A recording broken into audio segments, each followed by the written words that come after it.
Ladies and gentlemen, if you can take your seats, please. Please do help yourself to the coffee and croissants, but if you can please grab a seat so we can get started. We have quite a few people online waiting for us to get started.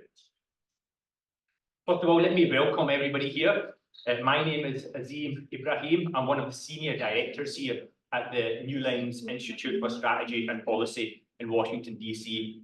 The New Lines Institute is a non-partisan foreign policy think tank based here in Washington, but we also have offices in London, Brussels, and most recently in Sarajevo as well. Our initiatives and projects cover a broad range and spectrum of issues that are central to US foreign policy. They range from energy security and geopolitics to region-specific issues on human rights across the world. By proportion of our size, I would argue that we're probably one of the most impactful think tanks in Washington, simply because of the impact that we've had on policy, not just here in the US, where we have pioneered a number of bills in Congress, but also across the globe, where many of our reports have been used in dozens of parliaments to influence votes, particularly around the issues of genocide and mass atrocities. The Western Balkans Centre is one of our new ambitious projects. It's going to consist of a number of different portfolios. Amongst them is the Western Balkans Observatory, which we are developing as a cutting-edge news portal, which will provide breaking news and analysis for policymakers. We also have the Sarajevo Security Conference, which some of you I know attended in the past, but this will now become a New Lines Institute project. And on top of that, we have multiple other ambitious projects, looking at, for example, Dayton Plus. This is a task force of scholars that are looking at how to update and enhance Dayton. The objective of all of this is to fill the gap and provide us much needed, rigorous, non-partisan analysis to policymakers. Our two most recent reports, with dozens of scholars contributed, they're available for everybody to pick up, looking at multiple issues on the Western Balkans. They're on the desks outside, looking at the influence of Russia and Turkey in the region, politics, the rapidly declining security situation between Serbia and Kosovo, amongst other topics. So do pick those out before you leave. So ladies and gentlemen, this event comes in a very timely fashion. As the Russian-Ukraine war grinds on it into its third year, the implications of that crisis are rapidly continuing to expand across borders. Vladimir Putin's influence is increasingly felt in Eastern Europe and Eurasia, evoking concerns not only for national security, but also for evolving state of democracy, stability, and human rights in the region. The potential for Russian aggression in the Western Balkans is an urgent and rising concern for policymakers, not just here in the US, but also in Europe. And you don't need to take my word for it. Last month in Bloomberg, Admiral James Stavridis, the former NATO Supreme Allied Commander, said that after Ukraine, Putin's target will not necessarily be Eastern Europe. It will actually be much closer to Europe, mainland Europe. And I quote, he said, "A very attractive nearby, the Western Balkans. The turbulent stretch of territory to the southeast of Europe includes 4 stable NATO members, Croatia, Albania, Montenegro, and North Macedonia. But the Kremlin has its eye on other prizes, Serbia, Kosovo, and the ethnically divided nation of Bosnia-Herzegovina." Today, and even President Zelensky has said that Russia is preparing for war in Western Balkans. Today, we are deeply honored to have the Deputy Prime Minister of Kosovo here to give the keynote address on the issue of Western Balkans and the prospects of security and stability in light of the Russia-Ukraine war. But before I invite the Deputy Prime Minister, we're hoping to have Senator Welch here. Senator Welch has been one of the greatest friends of the Western Balkans and democracy promotion in the region. Unfortunately, he could not make it, but his National Security Advisor, Amanda, has come in his place to read out a statement from the Senator. And so I'd first of all like to invite Amanda onto the stage to read the statement.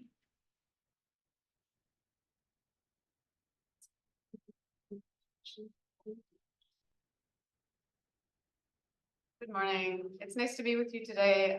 As Azeem said, my name is Amanda Thorpe. I am the National Security Advisor for Senator Peter Welch. Got an accent like you do now. Peter Welch from Vermont.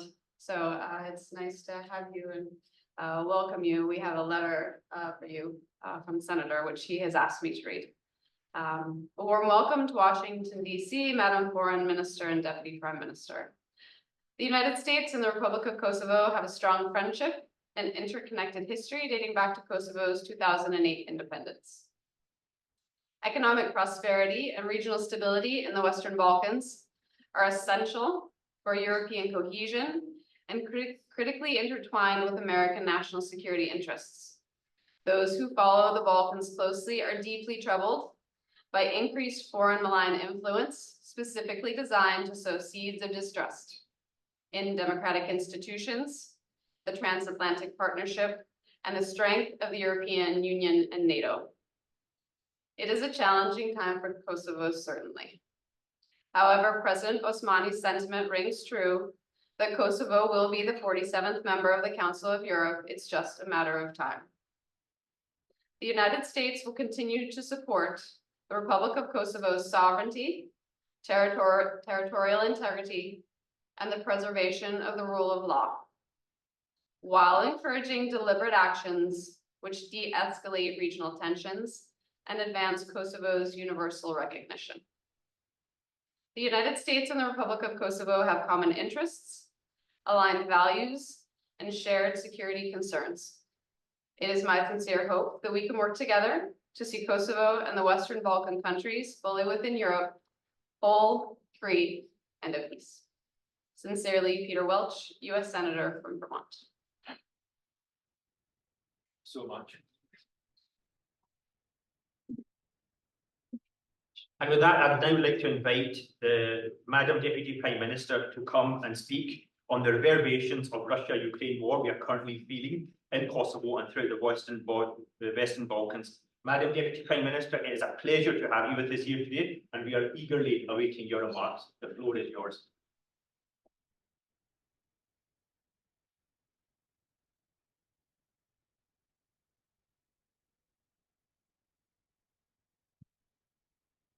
So first, the techniques.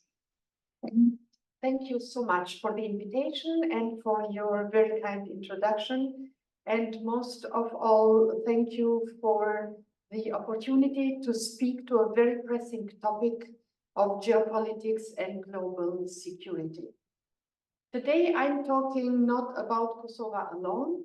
This is about tectonic shifts within European security, about political challenges to the West, and it is about very imminent threats and even potential war in Southeast Europe. We have already, since 2022, a full brutal invasion in order to redraw the map of Europe that is being undertaken by an even genocidal Russian regime. Today, the General Assembly of the United Nations in New York is discussing an important topic that does apply to Southeast Europe very much.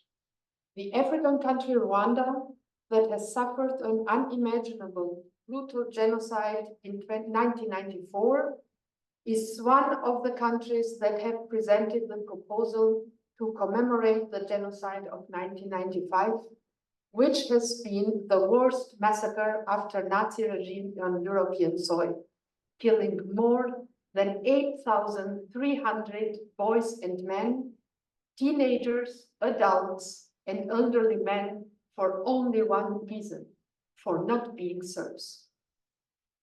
When Serb forces deliberately attacked the people of Srebrenica, a politician in the Serbian parliament said with regard to NATO, when they bomb us, we will kill 100 Muslims for each Serb. It was nothing short of threatening with genocide in case that NATO would try to stop the ongoing genocide in Srebrenica. That politician became the propaganda minister of war criminal Milosevic during the genocide in Kosovo. Later, he became defense minister of Serbia, then prime minister, Today, that man threatening genocide is the president of Serbia, and Mr. Vučić has not given up. His ideology of Serb supremacy, they call it officially the Serbian world, which is a copy of the Russian world. Both orthodoxies seeks to conquer or control neighboring countries under their fist. And we need to watch carefully that these aggressive ideologies of supremacy are not only a phenomenon of the current regimes of Russia and Serbia. We observe that ideology of supremacy very much presented in other parts of the world.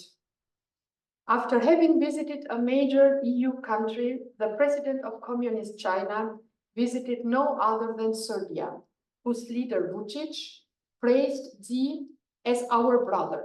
Serbia is not on a Western path. China, Russia, and recently Iran together have made Serbia an ally in the alliance against the liberal world order at a time of war in Europe. After the full invasion against Ukraine, Russia and Serbia signed an agreement in which they commit to coordinate the foreign policy. And it is out of question who is coordinating whom in this relationship. Just today, Dodik is once again threatening to tear Bosnia apart. It's following the Putin playbook, with the West watching and not taking decisive action. Serbia is Russia's fist in Southeast Europe. And to be absolutely clear, if it would not be for the presence of NATO troops in our country, there would be war again in Southeast Europe. Serbia was sending its troops to our border, even warplanes, when, of all causes, they opposed our decision to finally stop the illegal use of a foreign license plate on cars of our country, implementing what have been agreed by Serbia nearly 10 years ago. While escalating, Vučić, copying Putin's playbook, spoke of persecution, even pogroms of Serbian citizens in Kosovo. We know these lies, this hate speech all too well. The world knows it from Putin. We know it from the Milosevic era with Vučić as his propaganda minister. 25 years after the genocide against Kosovo, the dangerous ghosts of the past are still alive. Putin was responsible for 1999 for the occupation of the Pristina airport by Russian troops, sent over from Bosnia as a surprise to NATO. A standoff at the airport could have led to the first ever NATO-Russia confrontation. It has been narrowly avoided. Putin has talked about Kosovo again and again in recent years. It is not possible to detach our security situation and the security of the whole region from the view of the Kremlin. It is obvious that the Western strategy, most of all the EU impotence in dealing with these threats, have only emboldened Putin's aggression and his resolve to weaken the West. In his eyes, the West has proven not to be able to act consequential, not in Syria, not in Ukraine. That Western weakness has driven Putin to prepare the all-out aggression. Still, the West is not yet dealing realistically with the risk of a wider conflict, a second front besides Eastern Europe in Southeast Europe. We have warned our closest allies that Russia is going to test the West in our region, with Putin using his proxy Vučić in trying to open a second front in order to distract and to overstretch the Western alliance. It is no secret that the lack of resolve by the West has only invited them to further escalate. First, Vučić sent criminals to brutally attack NATO soldiers in our country, wounding 93 NATO troops, with some of them so severely that they have had legs amputated. We warned that there might be people killed next time, and that is what happened. The new Prime Minister of Serbia, Mr. Vučević, has been defense minister before. In that position, he oversaw the training and instructing of Serbian paramilitaries on military sites in Serbia to prepare the attack on Kosovo on September 24th last year, an outright act of aggression against our country. That was another chapter of Putin's playbook, a Donbas style of operation. Our own forces stopped the attack. We defended our country. But what if they would have succeeded last September? It would have been a major setback for the West as a whole, with Russia successfully attacking a country with NATO presence for the first time. We have documented this attack. About 100 paramilitaries attacked the police at a strategic crossroad in the north of our country. They murdered a policeman, and they had military-grade equipment like anti-tank and anti-aircraft weapons, grenade launchers, machine guns, and a huge cache of other weapons as young as of 2022 productions from the Serbian military. They had maps, plans, and instructions to enlarge their group to 400 paramilitaries very quickly and to secure the corridor for the regular Serbian army to invade the north of our country. Serbia had amassed thousands of troops at our border. Invasion was imminent. Only a public warning directly from the White House by Jake Sullivan prompted Serbia to retreat, but only partially. Still, they have 4,500 troops along our border on 48 forward operational bases. Still, they are training for a possible attack in military facilities in Serbia, as we know. We need to be strong in our defense of our values. Russia and China are challenging the legitimate world order. They have allies in Europe who are propagating that concept.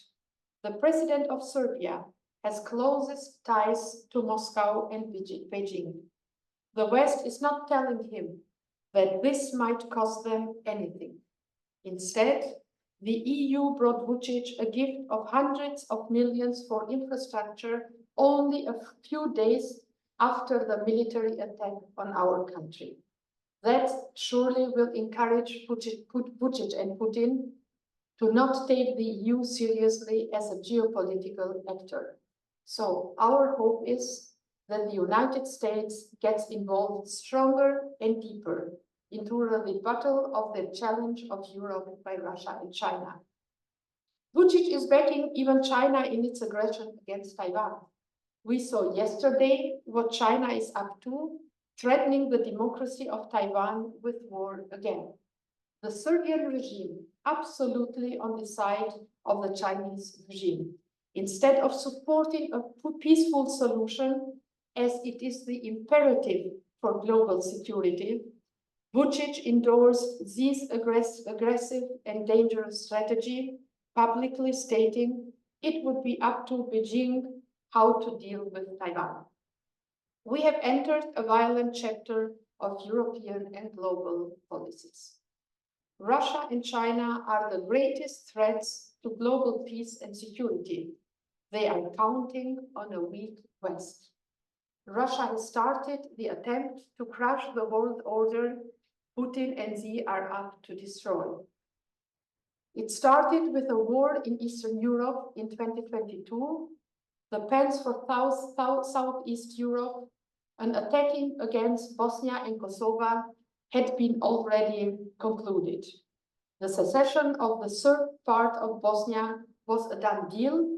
The attack on us was in full preparation. Serbia is the fifth of the plan of destruction in our region, which is the perfect area to send a severe blow to EU and NATO in a very sensitive region. The courageous resistance of Ukraine has bought us time. If the West wasn't wake up, when the West remains weak, we, as the West, will lose the fight about who will be running the global order in the future.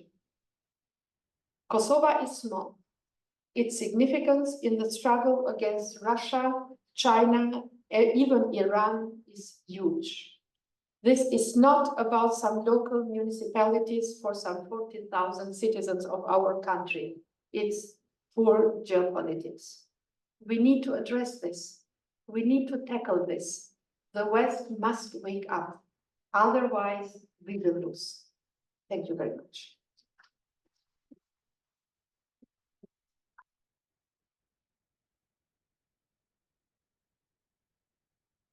Thank you so much for these sobering remarks, Madam Deputy Prime Minister. Before I open it up for questions, let me ask you initially, so we have also got a few people online, but before that, you mentioned about the security situation, how the EU has been completely impotent.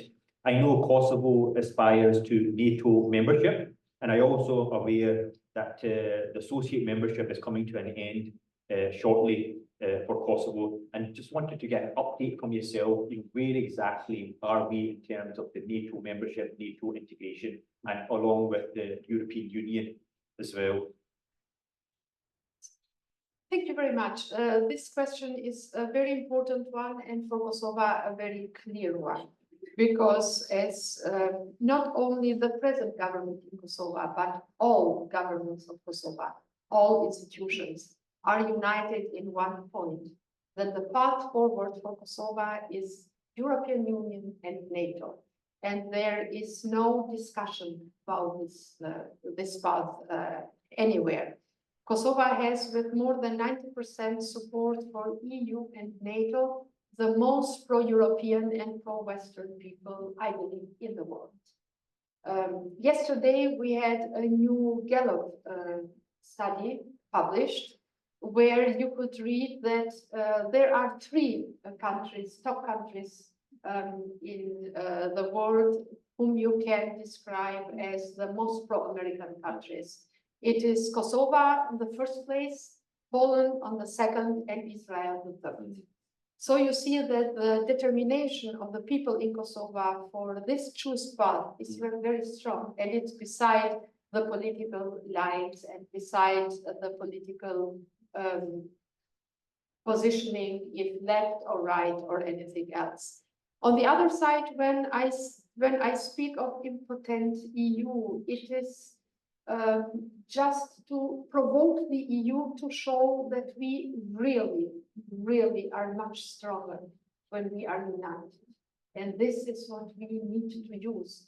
The West, with its values, with its principles, with the way of life, the freedom that we are guaranteeing for our people, is the most attractive model that the world has ever seen. But at this point, we need to have a joint strategy how to combat those who are not only interested in occupying Ukraine or Kosovo, but they are interested in first destroying all the success stories of the West. And to be very concrete, Kosovo is the success story of the West. The intervention of NATO 25 years ago and what followed, the international engagement till today in Kosovo, has brought out the most democratic country in our region. And this is a success story that the West needs to be proud and to show it. And that is why Kosovo is so interesting for Putin and others to be attacked in a weekly basis, because they do not want to attack only us, they want to attack the United States and all our partners who have contributed so much, not only to stop war and genocide, but to build a Kosovo that can make everybody proud to have contributed for that. Yeah, you mentioned obviously also, how Russia and China are challenging the world order. In fact, in my most recent book, which I published last year, Authoritarian Century, I examine exactly that, an alliance of autocracies that are emerging, that are getting organized to undermine the global democratic order. And Kosovo is obviously a country on the front line of that. But what, the United States is obviously, you know, you've been here in Washington and you're going to spend some time, I'm sure you've lots of meetings. The United States is obviously extremely distracted at the moment, you know, with multiple issues, not just going on in the Middle East, but also in Ukraine and Russia, but also now in the far east in China. You know, what case would you make to policymakers that they need to invest a lot more time on the issue of the Western Balkans? You know, one of our motivations at the New Lines Institute for doing this project, the Western Balkans Centre, is because we simply became aware that Western policymakers had taken their eye off the ball. There was just not enough emphasis on this topic, and we wanted to bring better kind of study to this. So what case would you make to American policymakers, particularly as we see on the Republican side as well? There is a very, you know, a very apologetic stance towards Putin. What case would you make to them that they need to pay more attention to the Western Balkans and Kosovo in particular? So you are right, the US is distracted on many places, and this is the goal, to keep the US distracted, because we know that the United States of America is the strongest advocate of those people and countries who are facing brutal violence and wars. So that is why we use a strong language when we address the responsibility that the European Union has in its own continent. That is why we always call the capitals, the countries of the member states of the European Union, to take a stronger position, to send clear messages to those countries where the European Union believes to have an influence. In case of Serbia, for example, Serbia is a candidate state of the European Union. They are getting every year a lot of money for different infrastructure projects. So the influence, the leverage is there, and the leverage must be used, and not to let it to come to the point when always the United States of America need to intervene to solve the European problems. In an ideal world, the very strong alliance of all European Union member states is strong enough to combat the threats in their own region. So that is why we are well known to using a very strong language, because we have seen it in the 90s, until we had the 4 wars, until NATO engaged to stop the last one. And so to bring a period of prosperity and of a fragile peace for all of our countries. But then the EU must take responsibility. And that is what we criticize, and where we are very loud in every contact and in every forum, because we know that the Western democracies in the European Union are strong, they are able, their economies are strong, their citizens are strong advocates of human rights, of minority rights, of freedoms. And so this is our appeal, and this needs to happen because, as you said, the US has a lot of other zones in the world when they need to contribute for peace. Thank you so much. Let me open up to the audience. If you could possibly give your name and identify the institution that you're representing. Do we have a mic here? If you just wait for the mic so that people online can hear.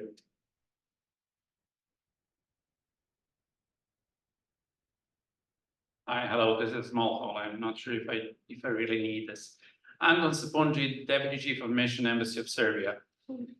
So, firstly, Madam Gërvalla-Schwarz, you had a possibility, and you made a painting, a picture of, I would say, rather one-sided, and that was your right, of course. I will just name you the Association of Serbian Minorities. I mean, the one being proclaimed and requested, but also accepted by the Kosovo government 10 years ago, was never there.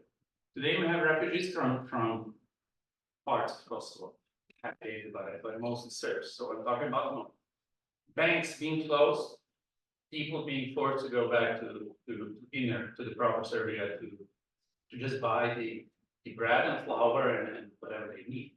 So the shops in the Kosovo north are being closed because people just not needing them anymore. They cannot buy anything there. So I think you are very well aware of that the sanctions towards the Kosovo government are still on by this country and by the European Union.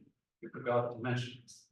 As for today's subject, where you spread a lot of misinformation about Serbia, I will just name you a few. 22nd of February, Serbia stopped with any kind of military activities with Russia and Belarus. I'm talking about 2022.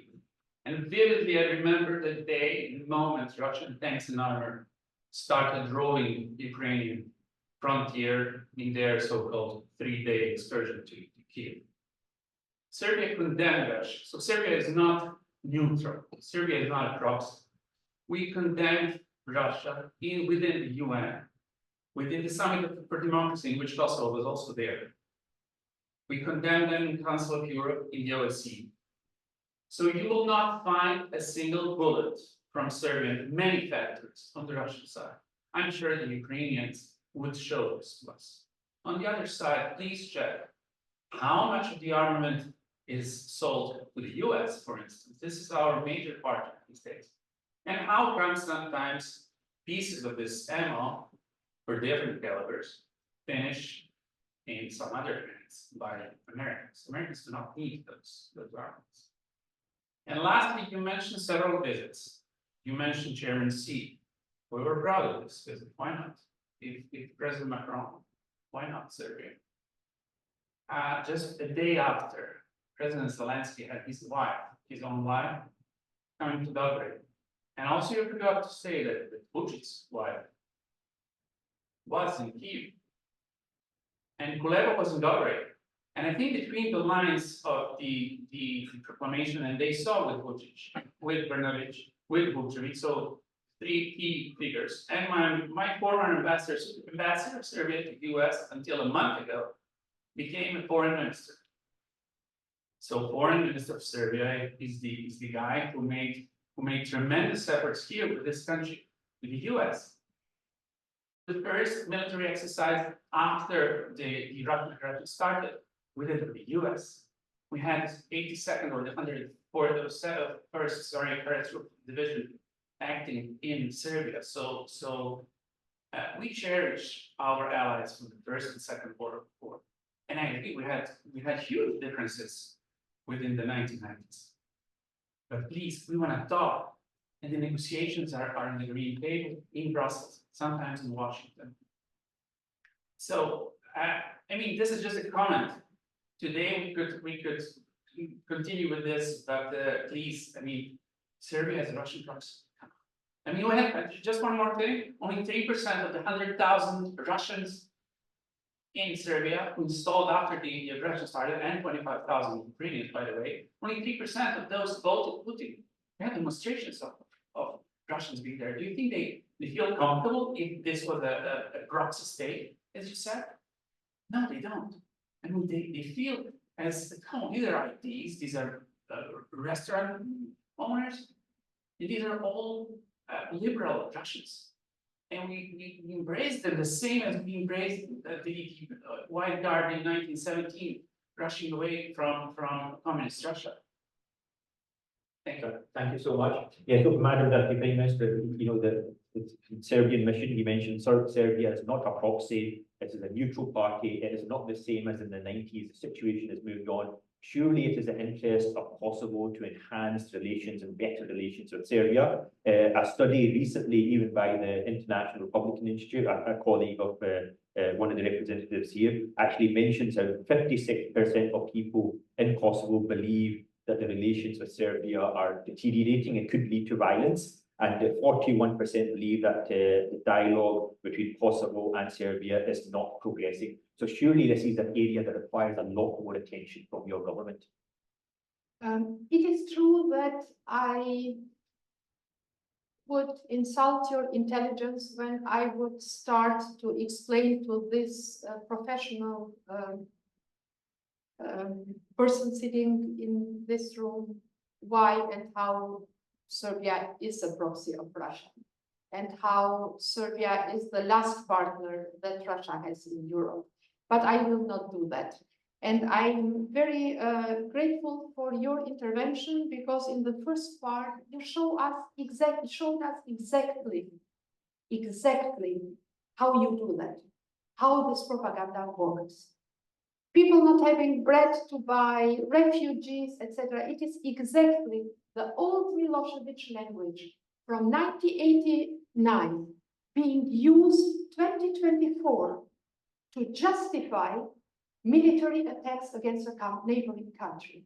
And this is the language used towards Kosovo. This is the language used towards Bosnia and Herzegovina.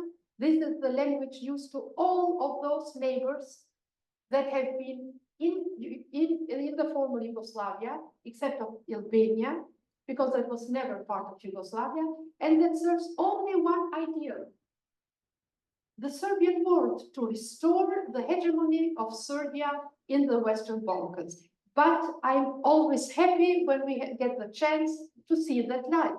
Because if I would try to explain that to you, you will look at me if I would spreading propaganda against a neighboring country. It is true. It is true that Serbia is the only country in the Western Balkans who is not aligning with the United States and not with the European Union in imposing sanctions to Russia after starting the war in Ukraine. It is true that Serbia had, in the year 2012, around 10 joint military exercises with Russia, and in the year 2021, they had more than 100. That was the statement of then the minister. And it is true that Serbia has now a new government. And this we see as a government of war. It is not a government of peace. In this government, you have Milosevic ministers. And in this government, you have ministers who are under sanctions of the United States of America. So facts, you can interpret them, but the facts are facts. And I would be very happy if I would have the chance finding finally structures in Serbia who are ready to face not the past, to face the reality. Because about the past, we are not interested to talk, that is gone. And when you speak about the last survey of the International Republican Institute, it is very interesting if you see in the different countries in the Western Balkans, which are the people, not only from governments, the countries that are being seen as partners. You will see how the division goes between the Albanians in the region, Albania and Kosovo, because there the citizens are very clear in putting the United States, Germany, and other countries on first place. And you will see in Serbia that even Kosovo is more seen as positive than the United States of America. So I understand, and it is very important for us and our partners to not give up on trying to help Serbia to get a democratic European state. Because as long as Serbia remains a country of hegemony against the neighbors, it will always be a source of conflict. And that is why we need to open the discussion. What can we in the region, what can our Western partners do to identify and support democratic European Serbs who are ready and prepared and able to democratize their own country and to bring it to the European Union as soon as the European Union is able to enlarge. Thank you so much for that. So any other questions from the audience? I have a few online which I can take. Yeah, go ahead. You. Hello, Damir Barasic, Washington Post. Thank you, Madam Deputy Minister. I think it's a pretty targeted question. I think you rightly noted that we've entered a global violent era, and it does feel like things are the wheels are coming off. But so the specific question I have for you is just one of the nuts and bolts of security. Is KFOR enough? for Kosovo right now? Do you feel like that the commitment there is enough to keep the peace in the country? Any thoughts about generally KFOR that you'd like to share with the group, and you know, the sense of your governments for just general security for Kosovo? Thank you. Thank you for that question. Yes, KFOR is since 25 years in Kosovo, and KFOR has contributed not only for preserving the peace, a very fragile peace during all the years with some ups and downs, but beside the KFOR presence, we need a strong political action. And that should consist of the joint action of Western allies and partners to have clear political messages to all of us in the Western Balkans. I do not exclude us from that discussion, but with setting clear rules and sending clear messages to what is needed, how we could combat the threats for the securities in our own region. So we need deterrence, and KFOR NATO in the Balkans is a clear sign for that. But at the same time, we need not only the diplomats who sometimes, to be honest, do not really make the impression that they do not really see and comment the reality, but sometimes try to fit the reality in their papers. And we need a strong political ideas, we need strong political visions, and not dealing with alibi actions who are not able to change the reality on the ground. And among those, I believe that the recognition by the 5 non-recognizers in the European Union needs a joint effort of all United States, European Union member states, but at the same time, we need a strong strategy to achieve that. Kosovo belongs in NATO. It's no question that as soon as Kosovo joins NATO, then we can start on believing that Serbia, the deterrence towards Serbia and Russia can work. The longer we hesitate in the West about the NATO membership of Kosovo, the longer the appetite of others who still believe that changes of borders are possible in the Western Balkans will not stop. So NATO membership is the first and more important step that is needed to do. I believe that friends and colleagues in Bosnia and Herzegovina see it the same way, but the difficulties with Republika Srpska and Dodik for joining NATO should be different than in Kosovo. Even if the four members of NATO who haven't recognized Kosovo are not able to do that very soon and very fast, there are technical ways how to achieve Kosovo's membership in NATO without forcing them to do something against their will. So I have a question here from our online audience.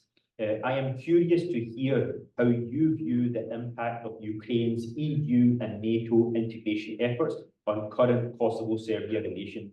In light of the ongoing Russia-Ukraine war, do you see Ukraine's pursuit of integration as setting a trend that will helpful for Kosovo, or do you feel that this would add fuel to Russia and Serbia's incentive to hinder Kosovo's Euro-Atlantic integration? And we also have a representative here from the Ukrainian embassy, who may want to chime in at any time, but I'll pass it to you. So Serbia doesn't need Ukraine to find pretenses for escalating conflicts. We had 2 years ago, we had a conflict about car plates, license plates. You remember all presidents and prime ministers in the world were dealing with car plates in Kosovo. So pretenses you can find anytime. And that is what has been used. Sometimes they are ID cards, the next time they are some car plates, later it is some kind of formation for certain municipalities in Kosovo, etc., etc. You can always find in Belgrade reasons why you find justifications to attack Kosovo. We in Kosovo fully support Ukraine's integration in the European Union. It's true, Ukraine hasn't recognized the independence of Kosovo, and we would love to move forward with that. But we understand that Ukraine is times of war, and we are really impressed how brave and how determined the Ukrainian people are defending their country, and through defending their country, they are defending everyone in Europe as well. So that's why from the very first day, Kosovo stood on the side of Ukraine unconditionally. And we really believe that the integration of Ukraine in the European Union, and from our perspective later in NATO, will be a very important step for security and peace in Europe. And while others in the region were complaining that we in the Western Balkans have been waiting for too long for the integrational processes in the EU, Kosovo's position, official position, was always to give Ukraine the chance to join the mechanisms of the European Union. Has nothing to do with what we have needed to wait till now for the integration. So we support that fully. And if there is anything that we can do in helping in this direction, we would really be very happy to do that. Meanwhile, we are, because we are here sitting with journalists as well, I believe that one of the most interesting initiatives that Kosovo has took to support Ukraine with our very modest capacities that we have was inviting 20 journalists from Ukraine to not only find refuge in Kosovo, but to be able to work from Kosovo, to use our TV studios, to use our infrastructure so that they could continue their work. And it's interesting how much we have learned from the presence of those journalists in our country, and how, what an opener of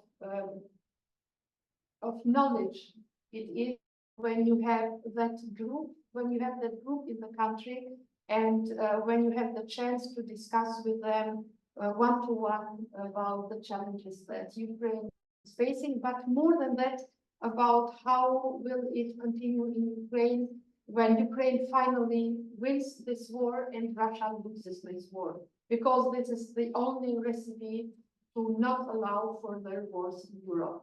Everything else, if we let Russia go away in this war with a face-saving strategy, then we need to prepare for other conflicts as well. Thank you so much. Any other questions from the floor? Yeah, go ahead, Scott.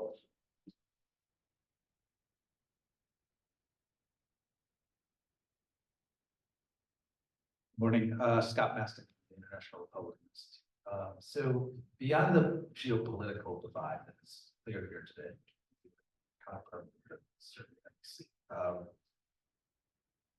both countries stand to benefit based on self-interest in tackling things like economic prosperity, and can gain from economic ties. In fact, the entire region stands to benefit from improved economic integration and other issues of potential cooperation that impact the environment, for example. So I'm wondering if you could just comment a bit on whether you see those types of pathways, where the priorities should be.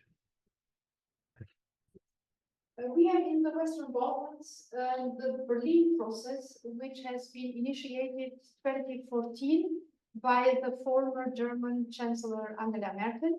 And it was a process where all the 6 states in the Western Balkans are being treated equally and trying to fulfill what we call the common regional market, which should be a good chance for our countries to improve in regional cooperation in every field, starting with environment, with infrastructure, different economic fields, in having green lines of communication and transport, in having such a kind of roaming free space in the Western Balkans, and continuing with recognizing of diplomas and professions, etc., etc.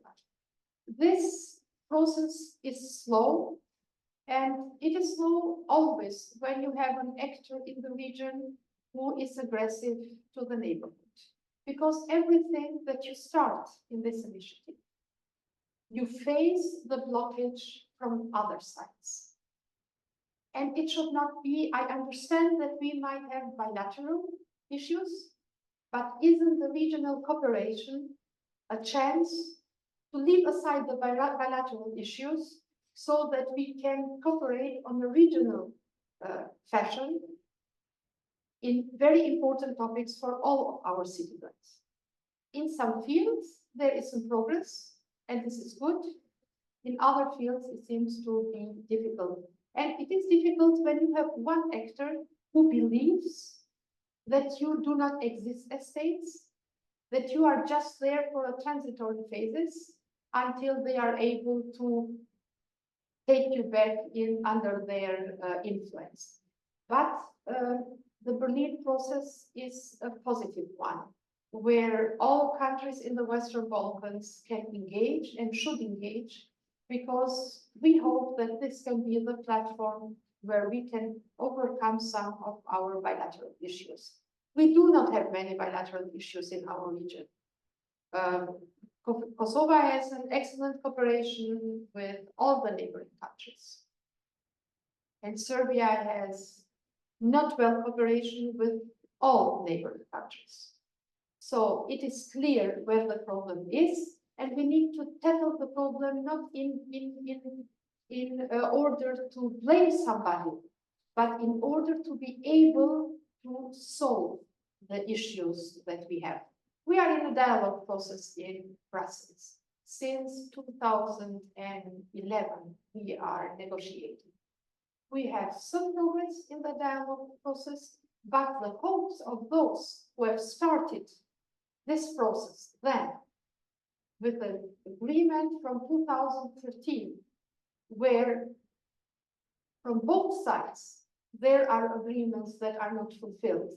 From our side, there is one agreement not being fulfilled. From the other side, out of 33, you have 22 not implemented. So we need to rethink how we can contribute to a better cooperation in the region.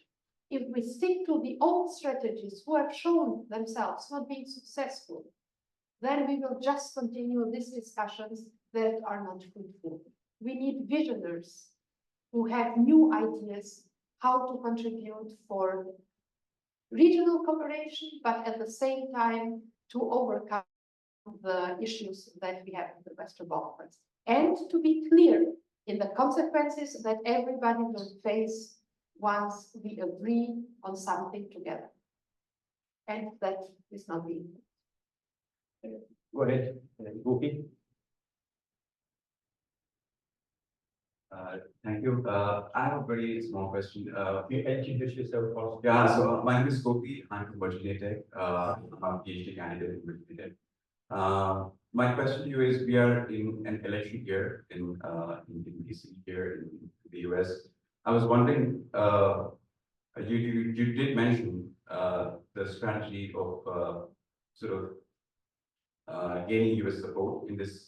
So what obstacles do you think are facing? Do you have a bipartisan support here in the US in terms of the NATO membership, the dialogue that we're having? Thank you. We will have a lot of elections in the next months in the European Union and in the USA, and Kosovo is looking towards elections early next year.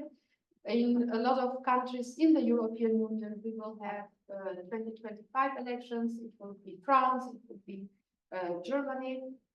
and other countries. But in the United States of America, Kosovo is blessed to have a strong bipartisan support. It was a Democrat, a president from the Democrats, Bill Clinton, to lead the intervention to stop genocide and war in Kosovo. And we had a president from the Republicans, George W. Bush, to recognize Kosovo and to lead the campaign for the recognitions of Kosovo. So we have on both sides very strong support. And let me say that how we see that in Kosovo, it's on the American people to decide whom they want to have as a president. It's not on Kosovo either to give advices nor something else, because we strongly believe in the greatest democracy in the world. And we are not the most pro-American people because we are naive, but because we believe we recognize exactly what is the strength that makes this country to be a positive example for all of us. So I have no doubts that however the outcome in the United States will be, Kosovo can count on the friends, supporters, and allies, and we will continue to work together in having a more prosperous Kosovo in our region and a more prosperous region as well. Thank you. Anybody else? Any other questions?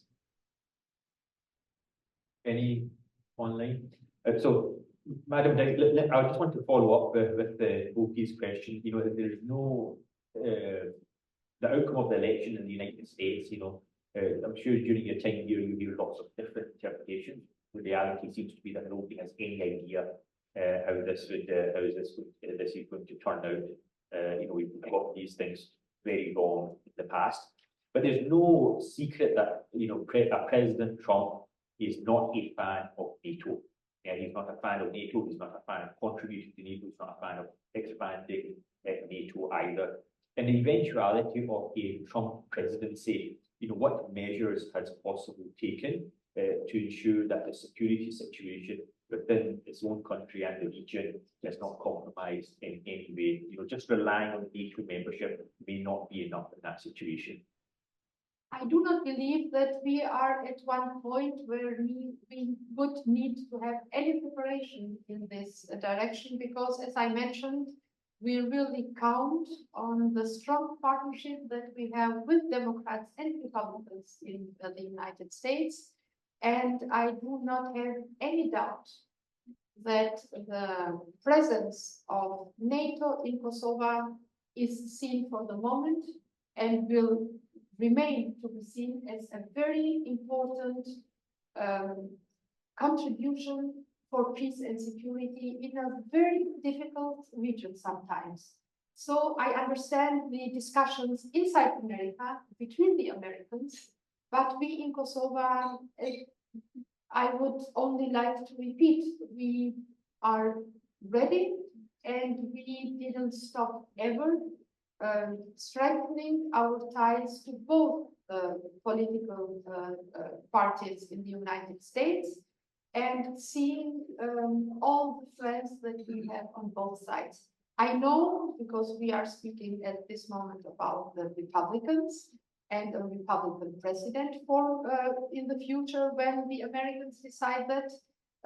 Don't forget that the Republicans have always been very sensitive to security, not only in the United States, but in Europe as well. That is why I do not have any doubts that our discussions will be very fruitful, and we have continued that all through the whole time. So this is nothing new that we will start now. If you would have followed our receptions, our meetings that we have with different delegations, when you see the members talking about Kosovo, you cannot first place recognize from the content of their speeches who is a Republican and who is a Democrat, because about Kosovo, it is a consent in between the two parties what is needed to do. So I'm not only very relaxed, but I really hope that it doesn't, I really believe that it doesn't help to create an opinion that the Western Balkans will face some bad times when when the Americans decide to have this president or that president. This is your job to decide. It is ours to support and ours to discuss and ours to cover. Thank you so much. And with that, I just want to wrap it up. First of all, sincere thanks to the Deputy Prime Minister for coming here and sharing those thoughts with us. Very pertinent issues, and I certainly hope you get a very good reception here in Washington. Thank you everybody for coming, and please give a round of applause to the